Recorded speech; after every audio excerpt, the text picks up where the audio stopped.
Hi ஃபோக்ஸ், எல்லோரும் நல்லா இருக்கீங்க நம்புகிறேன். அண்ட் அந்த எலெக்ஷன் ப்ரொசீஜர் பற்றி சொல்கிறேன்னு சொன்னேன். அதை பார்த்திங்கன்னா இப்போது எக்ஸாம்பிள் குளத்தூர் தொகுதி எடுத்துப்போம். அதில் பார்த்திங்கன்னா 286 பார்ட்ஸ் இருக்குது. ஸோ இப்போ நீங்கள் வந்து பார்த்திங்கன்னா ஒவ்வொரு தொகுதிக்கும் இவ்வளோ பார்ட்ஸ்ன்னு பிரிச்சுருவாங்க ஓட்டு. ஸோ அதில் பார்த்திங்கன்னா குளத்தூருக்கு 286 பார்ட். ஸோ இப்போ ஒரு ரவுண்டுக்கு பார்த்திங்கன்னா ஒரு 13 இல்லை 14 டேபிள் அந்த மாதிரி போடுவாங்க. ஸோ ஒவ்வொரு ரவுண்டுக்குமே வந்து ஃபஸ்ட் ரவுண்ட் இப்போ 1 to 13 டேபிள்ஸ் அந்த ரவுண்ட்ஸ் கவுண்ட் பண்ணிட்டாங்கன்னா அது செகண்ட் ரவுண்ட் வந்து 13 to 26, அதாவது 14 to 26 கவுண்ட் பண்ணுவாங்க. தேர்ட் ரவுண்ட் வந்து 27 to 39 கவுண்ட் பண்ணுவாங்க. ஃபோர்த் ரவுண்ட் வந்து 13 to 52 அந்த மாதிரி 286 வரைக்கும் கவுண்ட் பண்ணிட்டு போவாங்க. எத்தனை பார்ட்ஸ் இருக்கோ ஒவ்வொருத்தருக்கும் அந்த மாதிரி. ஸோ குளத்தூருக்கு 286 ரவுண்டு, அதை பார்த்திங்கன்னா 286 பார்ட்ஸு. ஸோ 22 ரவுண்டு போயிருக்கு குளத்தூருக்கு. ஸோ அப்போது ஒரு ரவுண்டுக்கு 13 டேபிள் போட்டிருக்காங்க.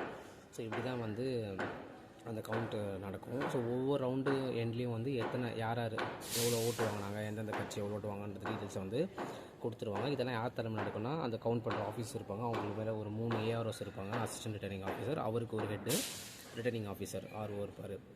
ஸோ வந்து இவர் தான் பார்த்துப்பார். இப்போது இன்கேஸ் ஒரு தொகுதியில் வந்து ஏதாச்சும் ஒரு பார்ட்டில் வந்து ஏதாச்சும் கவுண்ட் மிஸ் மேட்ச் வந்தது, ஏதாவது இஷ்யூஸ் வந்தது அப்படின்னா அதை ஸ்டாப் பண்ணிவிட்டு அதுக்கப்புறமா தான் வந்து அதை கிளியர் பண்ணிட்டதுக்கப்புறம் தான் செகண்ட் ரவுண்டோட கவுண்டிங்கை ஸ்டார்ட் பண்ணுவாங்க. ஸோ வந்து அது வந்து ஒரு ஆர்ஓ வந்து ப்ராப்பர் எக்ஸ்ப்ளனேஷன் கொடுப்பாரு. எதனால் இஷ்யூஸ் வந்து மோஸ்ட்லி வராது, பட் இன்கேஸ் வந்ததுனாலும் எதனால் வந்தது அப்படின்றது ஒரு ப்ராப்பராக ஒரு எக்ஸ்ப்ளனேஷன் கொடுப்பாரு.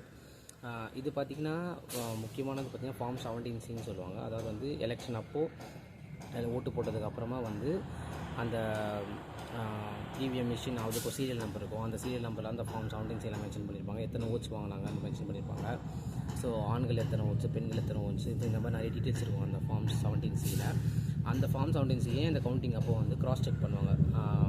அந்த தொகுதியில் அந்த இவிஎம் மிஷினோட சீரியல் நம்பர் தான் இப்போ கவுண்ட் பண்ணுற சீரியல் நம்பரா அப்படின்னு சொல்லி கிராஸ் வெரிஃபை பண்ணுவாங்க. ஸோ அதெல்லாம் மேட்ச்னா தான் கவுண்டிங்கே வந்து ஸ்டார்ட் பண்ணுவாங்க. அதேமாதிரி ஒவ்வொரு கட்சியிலேருந்து ஒவ்வொரு ரெப்ரஸன்டேட்டிவ் இருப்பாங்க கவுண்டிங் அப்போது. ஒவ்வொரு ரவுண்டு முடிவுலையும் வந்து அவங்களுக்கு வந்து அறிவிச்சிருவாங்க. ஸோ இதுதான் டோட்டல் அப்படின்னு சொல்லி. ஸோ அவங்களுக்கு அந்த டீட்டெயில்ஸ் வந்து போயிடும். அப்படி தான் கவுண்ட் பண்ணுவாங்க. அப்புறம் வேறு சிஎம்மான தாவக தலைவர் விஜய் அவர்கள் என்னுடைய வாழ்த்துக்கள்.